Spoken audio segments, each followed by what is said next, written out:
Sme kresťanské spoločenstvo Romani Archa. A drahým poslucháčom chceme touto nahrávkou odovzdať požehnanie od Pána Ježiša Krista.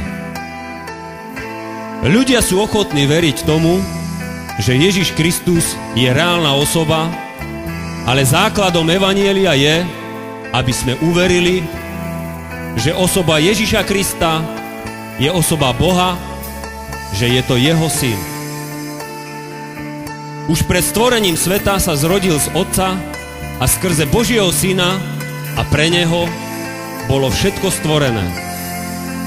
On, slovo a zároveň osoba, sa vtelil skrze Ducha Svätého a narodil sa podľa proroctiev žene Židovke.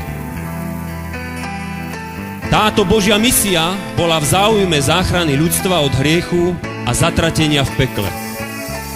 Už od Adama sa každé pokolenie presvedčilo, že človek sa nevie sám oslobodiť od hriechu a spravodlivou odplatou za to je zatratenie od Božej tváre, čiže večná smrť. V osobe Ježiša Krista je večný život a spasenie pre každého, kto tomuto evanjeliu uverí.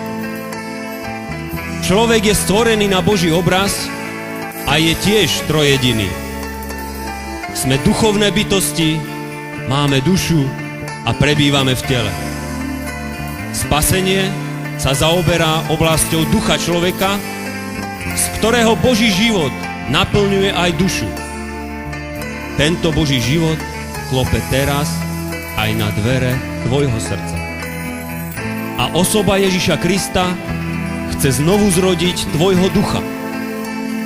Znovuzrodenie je Boží dar a dá sa ho vziať.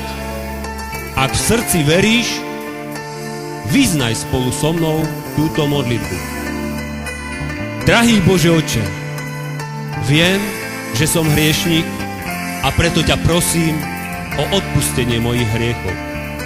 Verím, že Ježiš za mňa zomrel a že vstal z mŕtvych. Pozývam ťa teraz do svojho srdca a života.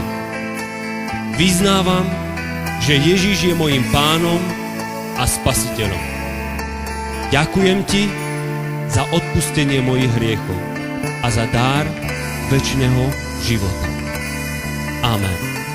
Aby si mohol prijať všetko, čo pre teba Boh má, je potrebné, aby si začal čítať Bibliu a navštevoval znovuzrodenú cirkev naplnenú Svätým Duchom.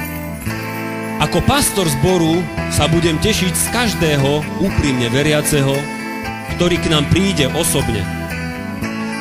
Adresa na webe je romaniarcha.sk alebo kedykoľvek zavolaj na číslo 0911 096 333 alebo 0907 063 431.